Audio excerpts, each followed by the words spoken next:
All welcome to impulse. നമ്മൾ നോക്കാൻ പോകുന്ന വേരിയബിൾ ആൻഡ് കൺസ്ട്രക്ഷൻ ആണ്. എന്താണ് വേരിയബിൾ, എന്താണ് കൺസ്ട്രക്ഷൻ? സോ വേരിയബിൾ എന്ന് വെച്ചാൽ മാറിക്കൊണ്ടേയിരിക്കും, നമുക്ക് ഒബ്സർവ് ചെയ്യാൻ പറ്റും. ഇപ്പം നമ്മൾ ഒരു ഡൈ എടുത്തിടുവാണ്, അത് നമ്മൾ ഡൈസ് ഇല്ലേ, നമ്മൾ ഈ ഒരു പാമ്പും കോണും കളിക്കുമ്പോൾ കളിക്കുന്ന ആ ഒരു സാധനമില്ലേ, ഉരുള സാധനമില്ലേ, അത് നമ്മൾ 1 മുതൽ 6 വരെ നമ്പർ ഉണ്ട്, അത് മാറിക്കൊണ്ടേയിരിക്കും. അത് എക്സ്പെക്റ്റഡ് ആണ്, എത്ര വരും നമുക്കറിയാം അല്ലേ. 1 മുതൽ 6 വരയ്ക്കകത്ത് ഏത് നമ്പർ വേണമെങ്കിലും വരും, അത് മാറിക്കൊണ്ടേയിരിക്കാം, ഒരുപോലെ കോൺസ്റ്റൻ്റ് അല്ല. And we can observe that അല്ലേ. അപ്പം കേർലിംഗർ പറഞ്ഞത് variable is a property that take different value. ഇനി ഡിമാറ്റോ measurable attribute of object or even being. So postman എഗനോ characters like IQ, sex, anxiety level etcetera. So ഇത്രയേ ഉള്ളൂ. നമുക്ക് അറിയാം ഇന്ന നമ്പറാണ്, ഇന്ന കാര്യങ്ങളാണ് വരിക, ഇപ്പോഴിപ്പോഴും വരും എന്നറിയാം. നമുക്ക് ബേസിക് ആയിട്ട് പറയുവാണെങ്കിൽ ആ ഒരു ഡൈസിനെ തന്നെ മനസ്സിലെടുത്താൽ മതിയായിരിക്കും, അപ്പോൾ തന്നെ നിങ്ങൾക്ക് ഏകദേശം ഐഡിയ കിട്ടും. Okay, so variable are tangible, so measurable ആണ്, with theoretical concept like anxiety and inegible. So basic ആയിട്ട് പറയുവാൻ ഡൈസ് വീഴുവാണ്, നമുക്കത് മെഷറബിൾ ആണ്. That's why it's called as എന്താണ് ടാഞ്ചിബിൾ എന്ന് പറയുന്നത് കേട്ടോ. ആൻഡ് അത് മാത്രമല്ല ഇൻടാഞ്ചിബിളും ആണ്. ലൈക്ക് ഇപ്പം തിയററ്റിക്കൽ കൺസെപ്റ്റിൽ പറയുവാണെന്നുണ്ടെങ്കിൽ ലൈക്ക് ആങ്സൈറ്റി ഒക്കെ നമുക്ക് ഇൻടാഞ്ചിബിൾ ആണ്, മെഷർ ചെയ്യാൻ പറ്റുമോ? ഒരാൾക്ക് എത്ര ആങ്സൈറ്റി നമുക്ക് പറയാൻ പറ്റുമോ? ഇല്ല അല്ലേ. So operational definitions help relate abstract theory to measure variables. So anxiety scale ഉണ്ട്, affiliation, distance between people. So type of വേരിയബിളിൽ സിമ്പിൾ നമുക്ക് SOR ആണുള്ളത്. S for stimulus, O for organism, R for response. So stimulus means light, sound, shock. Organism like age, anxiety level, heart rate. Response R for reaction time, lever press, behaviour ആണ്. So shock, skin resistance, time to jump, SOR.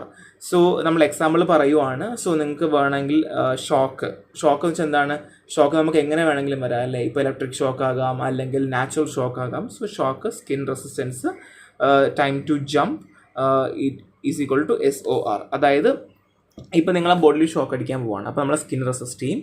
അപ്പോൾ നമ്മൾ stimulus വരുന്നു, organism വരുന്നു, response വരുന്നു. Stimulus എന്താണ്? ലൈറ്റോ സൗണ്ടോ ഷോക്കോ ആണ്. Organism എന്ന് വെച്ചാൽ നമുക്ക് മേ ബി ഹാർട്ട് റേറ്റ് കൂടാം. റെസ്പോൺസ് എന്ന് വെച്ചാൽ reaction time, lever press and behaviour ആണ്. ഓക്കെ, സോ ഇത് സിമ്പിളാണ്, അധികമൊന്നും വെറുതെ വല്ലട്ട് കയറ്റേണ്ട ആവശ്യമില്ല. ഇനി ഇൻഡിപെൻഡൻറ്റ് ഡിപ്പെൻഡ് വേരിയബിൾ ഉണ്ട്. ഇൻഡിപെൻഡൻറ്റ് വേരിയബിൾ എന്ന് വെച്ചാൽ മാനിപ്പുലേറ്റഡ് ആണ്, സെലക്ട് ബൈ ദ എക്സ്പെരിമെൻറ്റ് നടത്തുന്ന ആളാണ്.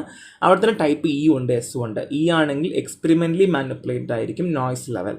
S ആണെങ്കിൽ self from the natural characteristics ആണ്, ഏജ് ഗ്രൂപ്പ്.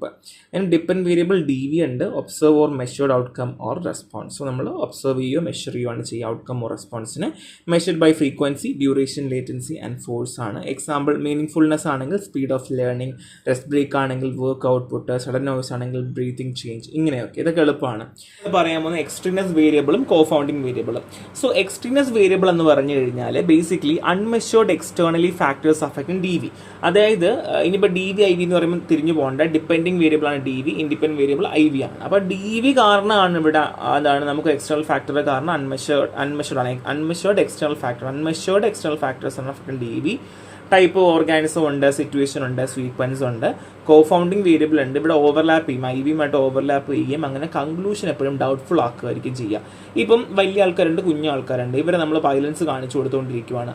ഏറ്റവും കൂടുതൽ ഇൻഫ്ലുവൻസ് ആവുന്ന ആൾക്കാരായിരിക്കും കുഞ്ഞു കുട്ടികളായിരിക്കും. അപ്പോൾ അവിടെ ഓവർലാപ്പിംഗ് നടക്കുന്നുണ്ട്. അപ്പോൾ അതുകൊണ്ട് നമുക്ക് എന്ത് ചെയ്യാൻ പറ്റില്ല, ഒരു കാരണവശാലും നമുക്ക് കൺക്ലൂഷൻ നമുക്ക് ഇതായിരിക്കും എന്ന് പറയാൻ പറ്റില്ല, ഡൗട്ട്ഫുൾ ആയിട്ടേ പറയാൻ പറ്റും. ഇത് active attribute value, quantitative and categorial വേരിയബിളിൻ്റെയും കോളമാണ്. നിർബന്ധമായും ഇത് പഠിക്കണം. ഞാൻ ഒരു കോളം സ്കിപ്പ് ചെയ്യാൻ നിങ്ങളോട് പറയില്ല, because it's very very important. ഇനി കണ്ടിന്യൂസ് വേരിയബിളും ഡിസ്ക്രീറ്റ് വേരിയബിൾസും ആണ് പറയാൻ പോകുന്നത്. സോ അതിൽ ക്വാണ്ടിറ്റേറ്റീവ് വേരിയബിൾസിനാണ് ഡിവൈഡ് ചെയ്യുന്നുണ്ട്. അതാണ് കണ്ടിന്യൂസ് വേരിയബിളും ഡിസ്ക്രീറ്റ്. കണ്ടിന്യൂസ് വേരിയബിൾ ആണെങ്കിൽ നമുക്ക് മെഷർ ചെയ്യാൻ പറ്റും, ഈവൻ സ്മോൾ യൂണിറ്റ്സ് ആണെങ്കിലും. ഇപ്പം 1 സെൻറ്റിമീറ്റർ, 6 വയസ്സ്, 7 വയസ്സ് എന്നൊക്കെ പറയുവാണെങ്കിൽ ദാറ്റ് മീൻസ് കണ്ടിന്യൂസ് ആണ്. ഡിസ്ക്രീറ്റ് ആണെങ്കിൽ നമുക്ക് സ്പെസിഫൈ ചെയ്തേ പറയാൻ പറ്റൂ. ഇപ്പോൾ ഫാമിലി മെമ്പേഴ്സ്, എത്ര ബുക്ക് ഉണ്ടായിരുന്നു, സെപ്പറേറ്റ് വാല്യൂ. നമുക്ക് സെപ്പറേറ്റ് വാല്യൂ പറയാം, ഇത്ര മുതൽ ഇത്ര ഒന്നും പറയാൻ പറ്റത്തില്ല. ഇപ്പോൾ എക്സാമ്പിൾ പറയുവാണെങ്കിൽ നമുക്ക് കണ്ടിന്യൂസ് ഡിസ്ക്രീറ്റ് എങ്ങനെയാണെന്ന് കണ്ടുപിടിക്കാം. The bar press that a rat makes in Skinner box. Skinner ബോക്സിനകത്ത് ഒരു ബാർ പ്രസ് ചെയ്യുമ്പോഴാണ് ഈ ബാർ പ്രസ് ചെയ്യുമ്പോഴാണ് ഈ എന്ത് ചെയ്യുന്നത്, റാറ്റ് അകത്തേക്ക് വീഴുന്നത്. സോ എത്രത്തോളം പ്രസ് ചെയ്യുന്നു, എത്ര വരെ പ്രസ് ചെയ്യുന്നു, അല്ലെങ്കിൽ സ്പെസിഫൈ ചെയ്ത് പറയാൻ പറ്റില്ല. നമുക്ക് 20 മെഷർ പ്രസ് ചെയ്യുമ്പോഴാണ് വരുന്നത്, അങ്ങനെ നമുക്ക് പറയാൻ പറ്റില്ല. സോ ബേസിക്കലി അത് ഡി ആണ്. ദാറ്റ് മീൻസ് ഡിസ്ക്രീറ്റ് ആണ്. അപ്പം അതായത് ബാർ പ്രസ് ചെയ്ത് അതിനകത്ത് വീഴുന്നു എന്നുള്ളതേ ഉള്ളൂ. ഇനി height of 6 years old boys and girls in Chicago, നമുക്കറിയാം ഹൈറ്റ് ആണ്, സ്പെസിഫിക്കലി പറയുന്നുണ്ട്. ദാറ്റ് മീൻസ് കണ്ടിന്യൂസ് ആണ്. The score you make on a true or false exam, score ആണ്, ട്രൂ ഓർ ഫോൾസ് എക്സാമിന് കിട്ടുന്നു എന്നാണ്. അപ്പം നമുക്ക് എക്സാം വരാൻ പോകുന്ന കാര്യമാണ്, നമുക്കറിയില്ല. അപ്പം പ്രഡിക്റ്റബിൾ ആണോ അല്ല അത് നമുക്കൊന്നും പറയാൻ പറ്റില്ല. അപ്പോൾ അത് ഡി ആണ്. And distance various people can travel in 5 hours. ഇവിടെ 2 കാര്യം പറഞ്ഞു. ടൈം 5 hours പറയുന്നുണ്ട്, ആൾക്കാർക്ക് ഇത്ര ഡിസ്റ്റൻസ് വരെ 5 hours കടന്നു പോകാൻ പറ്റുന്നില്ല. ദാറ്റ് മീൻസ് കണ്ടിന്യൂസ് ആണ്. കണ്ടിന്യൂസ് ആണെങ്കിൽ നമ്പേഴ്സ്, ഏജ്, ഹൈറ്റ് അതൊക്കെ ആലോചിക്കുക. റിയാക്ഷൻ ടൈമൊക്കെ വരുവാണെങ്കിൽ അത് കണ്ടിന്യൂസും. ഡിസ്ക്രീറ്റ് ആണെങ്കിൽ അങ്ങനെ സ്പെസിഫൈ ചെയ്യില്ല, ഒരു സെന്റൻസ് ആയിട്ടായിരിക്കും പറയേണ്ടാവുക. ഇതൊന്നും ചോദിക്കില്ല, ജസ്റ്റ് മനസ്സിലാക്കി വെക്കുക. വേരിയബിൾസ് എങ്ങനെയാണ് മനസ്സിലാക്കേണ്ടത്, എന്തൊക്കെയാണെന്ന് മനസ്സിലാക്കിയാൽ മതി. അങ്ങനെ നിങ്ങൾ ടെസ്റ്റ് ചെയ്യാൻ ചോദിക്കുന്നുണ്ടാവില്ല. And next one is construct ആണ്. അതിൽ concept, a general idea or abstraction.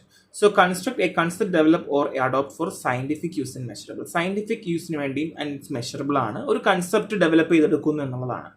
അതിനുവേണ്ടി നമ്മൾ കൺസ്ട്രക്ടർ എന്നൊരു പ്രോപ്പർട്ടി യൂസ് ചെയ്യുന്നു. So intervals become a construct when operationally defined by test. നമ്മൾ ടെസ്റ്റ് വെച്ചിട്ട് നമ്മൾ ഇന്റർവൽസ് നമ്മൾ മെഷർ ചെയ്യുകയാണെങ്കിൽ ഓട്ടോമാറ്റിക്കൽ കൺസ്ട്രക്ട് ആണ്.